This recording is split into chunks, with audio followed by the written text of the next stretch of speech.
पंढरपूरच्या विठ्ठल मंदिरामध्ये कालच एक तळघर सापडलेलं आहे आणि या तळघरामध्ये दोन मोठ्या मूर्ती, एक छोटी मूर्ती, पादुका याशिवाय आणखी काही वस्तू सापडलेल्या आहेत. काही नाणी सापडलेल्या आहेत, बांगड्या सापडलेल्या आहेत.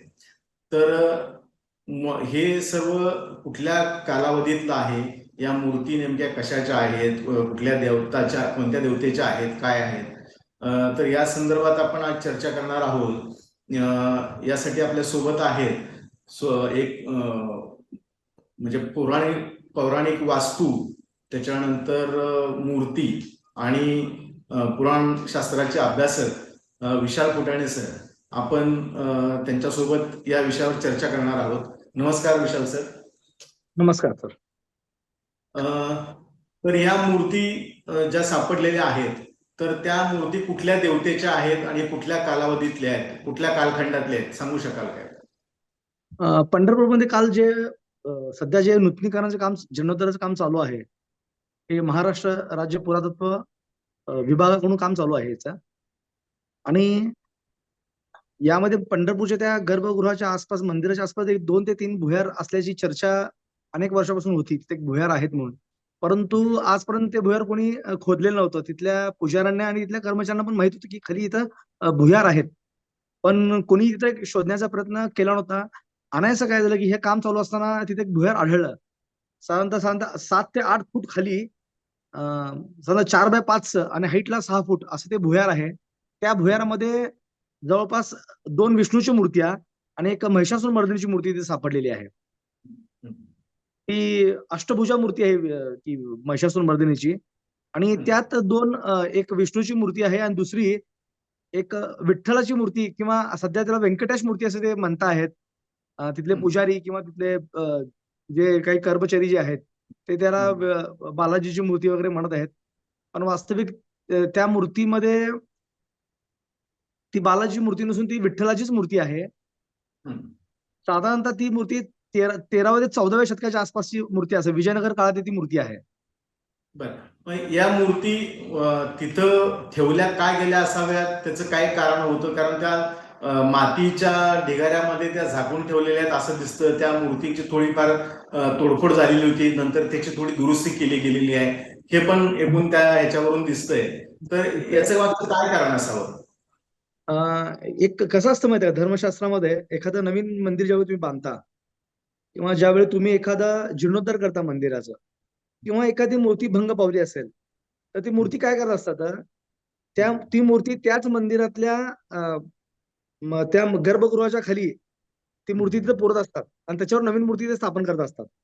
प्रत्येक मंदिरामध्ये हेच असतं. ज्यावेळी त्यांना मूर्ती बदलायची असते त्यावेळी मग कुठल्या कारणार्थ ही मूर्ती, आता प्रश्न 3 पडतात. आता ही जी मूर्ती आहे, ही मूर्ती का बदलली गेली किंवा तिथं का ठेवली गेली, याचे 3 तथ्य असू शकतात. आता इतिहासामध्ये काय घडले आपल्याला पुरावे नाहीत, पण आपण एक अनुमान बांधू शकतो. पहिले एक तथ्य असं की हे मंदिर बांधायच्या पूर्वी ती मूर्ती असली पाहिजे. हे मंदिर ज्यावेळी रिनोव्हेशनला त्यांनी घेतलं होतं, ज्या काळात ज्या मंदिराचा जीर्णोद्धार झाला त्या काळात हे जुन्या मंदिराची मूर्ती असली पाहिजे. नंबर 2, काही आक्रमणकार्यांनी ज्यावेळी मूर्तीची तोडफोड किंवा अनायासे मूर्तीची झीज पण झाली असावी, त्यावेळी पण ही मूर्ती तिथं ठेवली गेली असावी, लक्षात ठेवा. तेव्हा 2 ते 3 आपल्याला तिथं एक अनुमान काढता येतील आपल्याला, या कारणामुळे ती मूर्ती तिथे ठेवली असेल. आत्ताची जी विठ्ठल मंदिरातली विठ्ठलाची जी मूर्ती आहे ती कमरेवर हात ठेवून उभारलेला विठ्ठलाची अशी मूर्ती आहे. आणि ही जी सापडलेली मूर्ती आहे ही साधारणतः तशाच एकूण ह्याची आहे. म्हणजे असं कुठलं एक हे आहे का की विठ्ठलानं कमरेवर हात ठेवलेली मूर्ती म्हणजेच विठ्ठलाची मूर्ती, किंवा हातात आयुध घेतलेली असेल तर ती व्यंकटेशाची मूर्ती, असं कुठले काय संकेत आहेत का काही असं? संकेत आहेत ना. विठ्ठलाचे जे पण काही भारतामध्ये मूर्ती, आपल्या तंजावरला मूर्ती आहे आणि जिकडे कटिवरी हात, हे विठ्ठलाचा एक संकेत आहे. तो विठ्ठलाच्या मूर्तीचा जे एक संकेत जे आपण जे पाळतो, कटिवर जे हात असताना उभे विटेवरी आणि कटिवर जे हात आहेत विठ्ठलाचे, त्यामध्ये विठ्ठल आपल्याला तिथं ओळखत होतो. पण या मूर्तीमध्ये कसं झालंय, एक हात वरद रूपात आहे. आता वरद रूपात हात असल्यामुळे काय झालं की काही लोक म्हणतात की ते बालाजीची मूर्ती आहे, व्यंकटेशची मूर्ती आहे. वरद रूपातल्या हाताची जे मूर्ती आहेत, आता अनेक मूर्त्या ज्या असतात ते वरद रूपात असतात. आता वरद रूप म्हणजे कसं असतं की आता आशीर्वाद रूप हा असा असतो आणि वरदान रूपी जे हात असतो असतो तो उलटा हात असतो तो वरद. बरं. या हम्म, पद्धतीने कसं की हे जी मूर्ती आहे ते त्या मूर्तीचा उजवा हा हात जो आहे तो वरद रूपात आहे, तो हम्म, वरदान रूपात तो हात आहे, आणि दुसरा जो हात आहे तो कटीवर ठेवलेला आहे. त्यामुळे हम्म, डेफिनेटली ही मूर्ती विठ्ठलाची आहे. आणि शंख चक्र वगैरे हे तिथे आयुध पण आहेत तिथे. त्यामुळे हम्म. 100% ही मूर्ती विठ्ठलाचीच आहे. बरोबर. आता या आणि विठ्ठल मंदिरातली जी मूर्ती सध्या जी आपण पाहतो द्विभुज मूर्ती, हम्म, ही ही चतुर्भुज मूर्ती आहे. पण ही हा, द्विभुज जी मूर्ती आहे या मूर्तीपेक्षा ही पुराणी म्हणजे जुनी मूर्ती आहे ही. हम्म, हम्म. या मूर्तीपेक्षा ही जुनी मूर्ती आहे, 100% मूर्ती जुनी आहे. बरोबर. मग दुसरी जी महिषासुरमर्दिनीची जी मूर्ती तिथं सापडलेली आहे त्याच्या मागचं काय हे असेल की ती महिषासुरमर्दिनी तिथं मूर्ती कशी असेल? आता आता कसं आहे मुळात बघा मध्ययुगीन कालखंड जो होता, जो मध्ययुगीन कालखंड होता किंवा वारकरी संप्रदायाची पार्श्वभूमी होती, ती शैव हम्म, शाक्त शैव वैष्णव यांच्या संघर्षाची पार्श्वभूमी होती. अच्छा. पंढरपूर चळवळ जी आहे ती पंथातल्या संघर्ष नाहीसा होण्याकरता पंढरपूर चळवळीनं फार मोठं योगदान मध्ययुगीन कालखंडामध्ये दिलेलं आहे या भारतामध्ये. हम्म, आपण जर हम्म, तामिळनाडू, आंध्र प्रदेश, कर्नाटक या परिसरात बघितलं तर शैव आणि वैष्णवांचे मोठ्या प्रमाणात संघर्ष झालेले आहेत, रक्तपात झालेले आहेत. आणि मोठ्या अच्छा. प्रमाणात मंदिरं एकमेकाचे बळकवण्याचे प्रयोग पण मोठ्या प्रमाणात घडलेले आहेत. त्या हम्म, हम्म, पार्श्वभूमीवर वारकरी संप्रदायाची जी चळवळ आहे ती हरी आणि हम्म, ऐक्याचा पुरस्कार करते, ही समतेचे पुरस्कार करते. आणि हा, सगळ्यात महत्त्वाचं वारकरी संप्रदाय किंवा ही पंढरपूर चळवळ जी आहे ती हम्म, समन्वयाचं एक सगळ्यात मोठं केंद्र होतं. शैव आणि बरं, वैष्णवांच्या समन्वयाचं सगळ्यात मोठं हे केंद्र होतं. त्यामुळं बरं. हम्म, आपण ज्यावेळी इथं महिषासुरमर्दिनीची ज्यावेळी आपण मूर्ती बघतो, ज्या आता ह्याच्यामध्ये इथं 3 कारणं असतील. हम्म, मंदिराच्या कुठल्याही शैव मंदिराच्या किंवा वैष्णव मंदिराच्या बाह्य बाजूला हम्म, शिवाचं जर मंदिर असेल तर वैष्णवांच्या मूर्ती तुम्हाला बघायला मिळतात. तिथं शाक्तांच्याही मूर्ती आपल्याला बघायला मिळतात. ते धार्मिक बरं, समन्वयाच्या दृष्टीने तिथं ते मूर्त्या येत असतात. आणि समजा बरं. विष्णूचं मंदिर असेल तर तिथं हा, शिवाच्या आणि शाक्तांच्या मूर्त्या येतात. आणि शक्ती हम्म, देवतेचं जर मंदिर असेल तर वैष्णव आणि शिवाच्या मूर्त्या देखील तिथे येत असतात. हे धार्मिक बरं, समन्वयाच्या दृष्टीनं ह्या मूर्त्या मंदिराच्या बाह्य बाजूने अंकन केलेल्या असतात या कधी पण. आता त्यामुळं विठ्ठल ही मूर्ती ह्याच मंदिराच्या उपमंदिर जे असेल त्या मंदिरातली ही मूर्ती असावी कोणतीही महिषासूर मर्दिनीची, हे एक पहिलं कारण असू शकतं. दुसरे कारण काय आहे की हम्म, आसपासच्या ठिकाणी परकीय आक्रमण होताना किंवा ही मूर्ती लपून इथं आणण्यात इथं आणली असू शकते. हे पण एक तथ्य बरं. आहे, लक्षात ठेवा. हम्म, हम्म, हम्म. आता जे विठ्ठल मंदिर आहे सध्याचं हा. त्याचा कालखंड ते जे जे बांधकाम केलेलं आहे त्याचा कालखंड साधारणतः कधीच आहे? आता तर सध्या जे विठ्ठल मंदिर बघतो आपण हे 11व्या ते 12व्या शतकातलं हे मंदिर आहे. अच्छा. आणि या मूर्ती ज्या सापडलेल्या आहेत त्या 13व्या 14व्या शतकातल्या असाव्यात हा, असं 13व्या तुमचं म्हणणं. 14व्या शतकात आहे. इव्हन तुम्ही 15व्या शतकापर्यंत जरी घेऊन गेले तरी काही हरकत नाही. म्हणजे मूळ त्याच्याही आता या ज्या मूर्ती हा. सापडल्या त्याच्याही आधी त्या मंदिरामध्ये विठ्ठलाची मूर्ती आणखी वेगळी होती. असावी किंवा त्याच मूर्ती असाव्या? तिथे एक 84चा एक शिलालेख आहे, 12व्या शतकातला एक शिलालेख आहे, 84चा शिलालेख त्याला म्हटलं जातं. त्या शिलालेखामध्ये तिथे एक असं उल्लेख आलेला आहे की हा लहान मडू म्हणजे हे हम्म, लहान मंदिर आहे माझं. या लहान हम्म. मंदिराला तुम्ही कुठल्या प्रकारचा उपद्रव करू नका. अच्छा. म्हणजे तिथे एक उल्लेख आहे. हा, म्हणजे पूर्वी विठ्ठलाचं मंदिर लहान होतं, नंतरच्या हा, काळामध्ये ते विठ्ठलाचं मंदिर मोठ्या प्रमाणात बांधलेलं आहे. याच्याकरता अच्छा. ही जी पंढरपूर चळवळ जी आहे किंवा हे समन्वयाचं जे धोरण आहे, हे हा, पांडुरंगाचं जे मंदिर आहे ते 11व्या शतकाच्या अगोदर तिथं होतं. पण 11व्या हम्म, 12व्या शतकामध्ये या मंदिराचा वेळोवेळी जीर्णोद्धार झालेला आहे. आता आपण अच्छा. जे विठ्ठल मंदिर जे बघतो, विठ्ठल म्हणजे जो प्राकार म्हणतो, विठ्ठल हम्म, मंदिरच्या कडेने एक भिंत बांधलेली दिसते आपल्याला मोठी.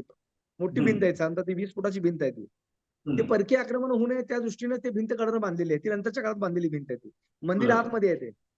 बरोबर. म्हणजे त्याचं संरक्षण परकीय आक्रमणापासून होण्याच्या म्हणजे खिलजी न साधारणतः आपल्याला म्हणजे माहिती आहे की तुळजापूरच्या बरोबर आहे. तुळजाभवानीच्या 1296ला सगळ्यात पहिलं आक्रमण झालं दक्षिण भारतावर, अलाउद्दीन हा, खिल्जीचं. हा. त्यानंतर मलिक गफूर वगैरे आले. त्यानंतर मग सल्तनत काळ चालू झाल्यानंतर आक्रमण दक्षिण भारतात येतच होती ती. हम्म, आणि हम्म, हम्म, यादव साम्राज्याच्या अंतर्गत असलेलं हे सर्वात मोठं आणि लोकप्रिय मंदिर होतं. हम्म, विठ्ठलाचं हम्म, मंदिर हे प्रचंड लोकप्रिय होतं. तुळजाभवानी मंदिरापेक्षाही विठ्ठलाचं मंदिर हे त्या काळामध्ये म्हणजे यादवांच्या काळामध्ये प्रचंड लोकप्रिय होतं. आणि असे हम्म, शिलालेख पण आहेत त्या विठ्ठलाच्या मंदिराच्या संदर्भातले. हम्म, हम्म, हम्म.